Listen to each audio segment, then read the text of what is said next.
झारखंड में भाजपा विधायक दल के नेता बाबूलाल मरांडी ने कहा है कि जेपीएससी में कुछ न कुछ तो गड़बड़ियां हुई है। पहली जेपीएससी से लेकर अब तक हुई परीक्षा में नतीजों को लेकर आंदोलन होते रहे हैं। बाबूलाल मरांडी ने मोराबादी स्थित महात्मा गांधी की प्रतिमा के निकट बैठे जेपीएससी परीक्षार्थियों को नारियल पानी पिलाकर अनशन तोड़वाया। उन्होंने जेपीएससी परीक्षार्थियों को कोरोना वायरस को देखते हुए अगले कुछ दिनों तक आंदोलन स्थगित करने का आह्वान किया। उन्होंने कहा कि वे विधानसभा में इस मुद्दे को उठाएंगे।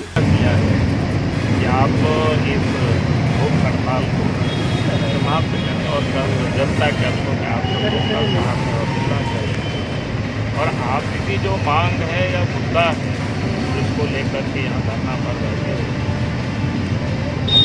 वाजिब है और इसकी मांग को लेकर पार्टी की ओर से भी और हम स्वयं भी सोमवार को विधानसभा में इस मामले को जरूर उठाएंगे और चाहेंगे कि लड़कों को न्याय मिले। इधर आंदोलनकारियों ने कहा है कि जब हेमंत सोरेन प्रतिपक्ष के नेता थे तो उन्होंने 4 फरवरी 2019 को यह घोषणा की थी कि यदि जेएमएम की सरकार बनी तो वे जेपीएससी परीक्षा के घोटाले की जांच कराएंगे, पर ऐसा कुछ भी नहीं हुआ। एससी, एसटी, ओबीसी को आरक्षण तक नहीं मिल रहा है। अपने अनशन को स्थगित कर रहे हैं, लेकिन हमारा जो सत्याग्रह आंदोलन है वो निरंतर चलता रहेगा जब तक हमें न्याय नहीं मिलता है। हम लोग ने अभी तत्काल अल्पकालीन जो है हम लोग का भूख हड़ताल को स्थगित कर रहे हैं और अगर हमारी मांगें मानी नहीं गई तो हम 2-4 दिन के बाद तुरंत फिर अनशन में बैठ जाएंगे।